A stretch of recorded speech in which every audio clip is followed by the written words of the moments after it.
Hello everyone.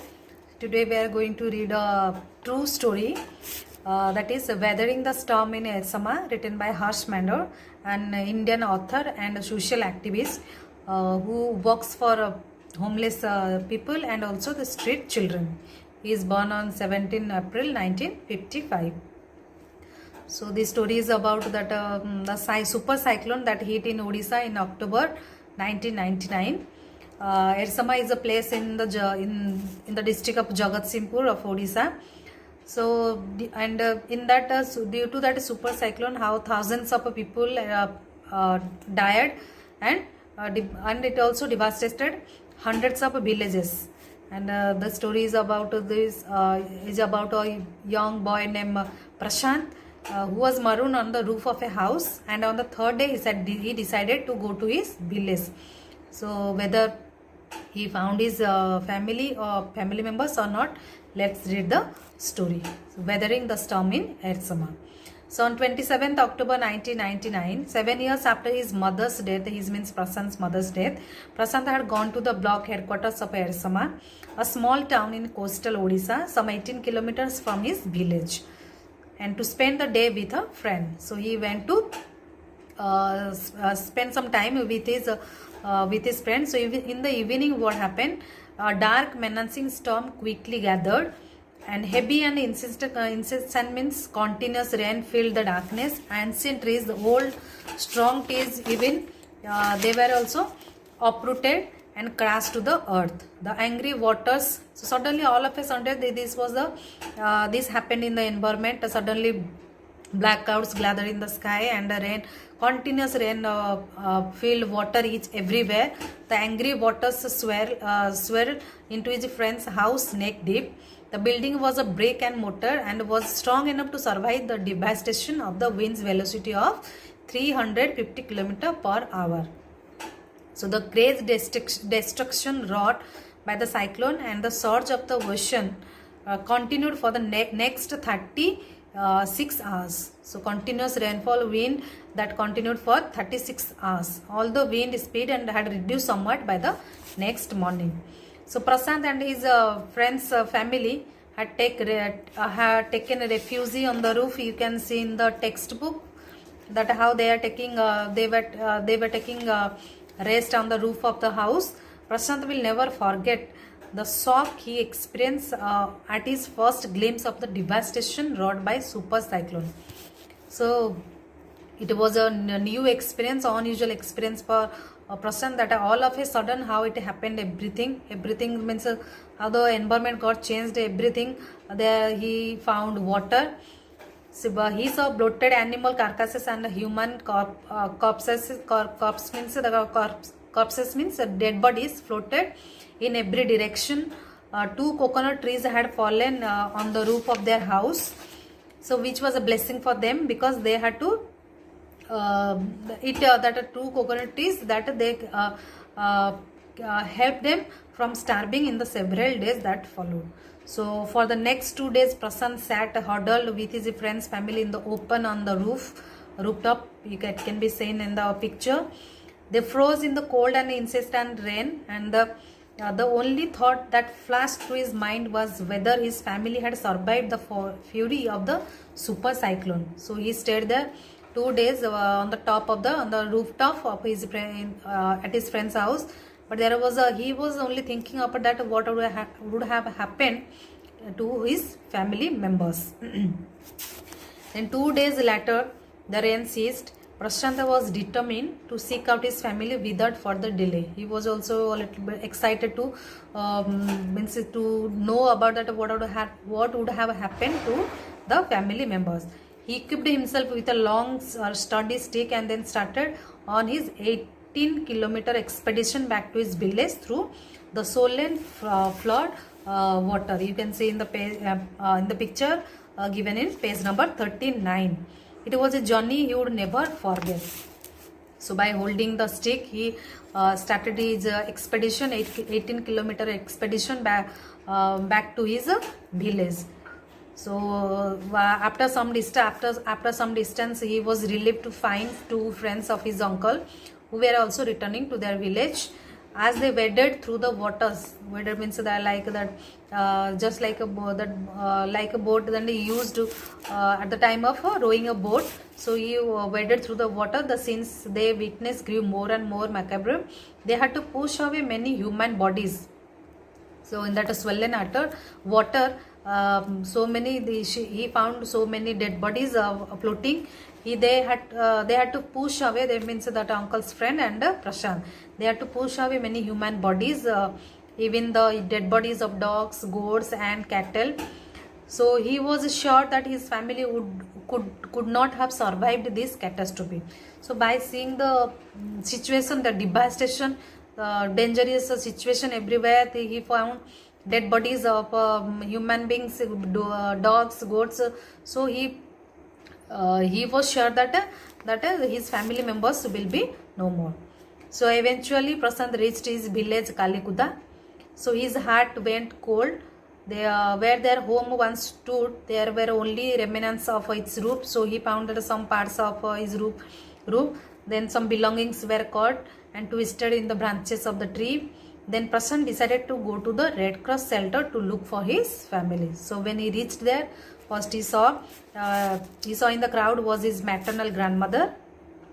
Then he saw his extended family and who came and gathered around him. He hugged him tight in relief. So by seeing some his family members, he got relaxed. Then his brother and sister, his uncles, aunts were also there. They all also seemed to be there. Then next stanza, you see that Prashant, all of 19 years, though he was only 19 years old boy, he decided to do something for the how to save the people from starvation, hunger, so means from this devastation. So he decided to step in as a leader of his village. So he organized a group of youths of his village and elders also to pressurize the merchant to part with his rice. So he and along with some other youths, other boys of his village and some elders, they went to the merchant to bring some rice. So branches, they collected also branches of fallen trees, which was also very difficult for them to lit fire as it was wet. So finally they did something. They cooked that rice, and they did that for the first time in 4 days, the survivors at the cyclone shelter were able to fill their bellies. So rice was prepared and they had rice in that shelter. The second task was to organize a team of youth volunteers to clean the shelter of filled urine vomit and floating carcasses, dead bodies. So then first point is let everyone to have something in their stomach. Second was how to clean that area, that shelter area, because it was full of dead bodies, smell, urine, vomit, all these things. So on the 5th day, a military helicopter flew over the shelter and dropped some food parcels. So he told some children to keep the utensils on their stomach to communicate to the helicopter that they were hungry. You can see in the picture also how the children are lying by keeping the utensils on their belly. Prashant found that a large number of children had been orphaned.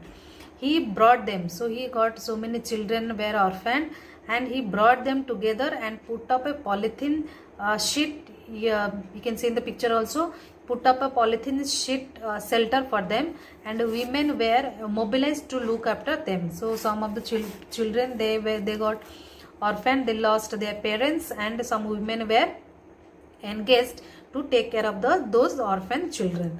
So he pursued the women to start working, and some women also he told some women to engage themselves in the food for work program, and started by an NGO. And for the children, he organized some sports events. He himself loved to play cricket, and he told the children to involve them to divert their mind towards from the devastation to some sports event.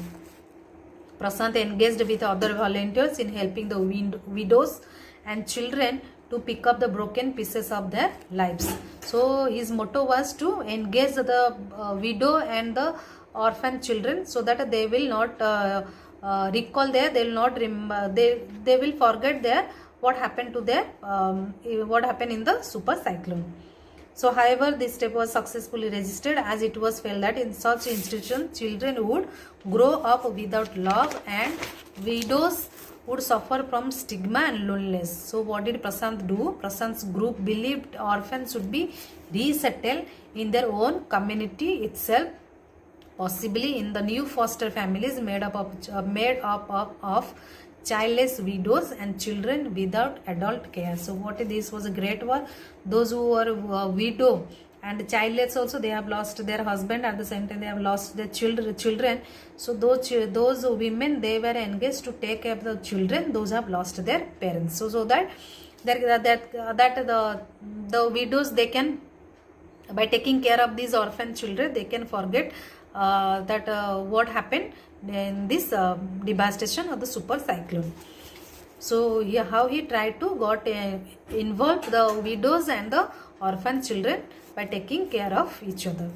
So it is 6 months after the devastation of the super cyclone.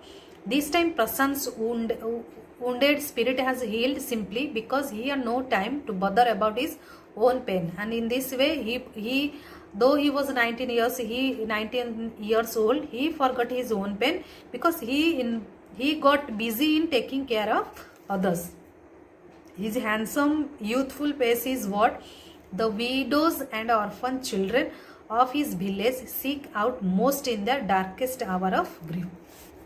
So his handsome youthful face is what the widows and the orphan children of his village seek out most in their darkest hour of grief. So see that how, though he was 19 years only old, that how he took as a leader, he organized some youth volunteers to take care, and how that without losing his hope, without losing his belief in himself, that how he did everything possible in the great devastation, the great super cyclone, how he settled some of the people of his village. So what did you learn from this story? This is the actual story. So when any adverse situation occurs, how we should not lose hope, and what we have to work as a leader. We have to take care of ourselves at the same time, as well as for others also, like Prashant. So hope you understood that not to lose hope, how to confess the situation, any adverse situation, and how to win over that. And surely if you will have patience, if you will have confidence, one can surely win over, also surely overcome on any obstacle or on any adverse situation. Thank you.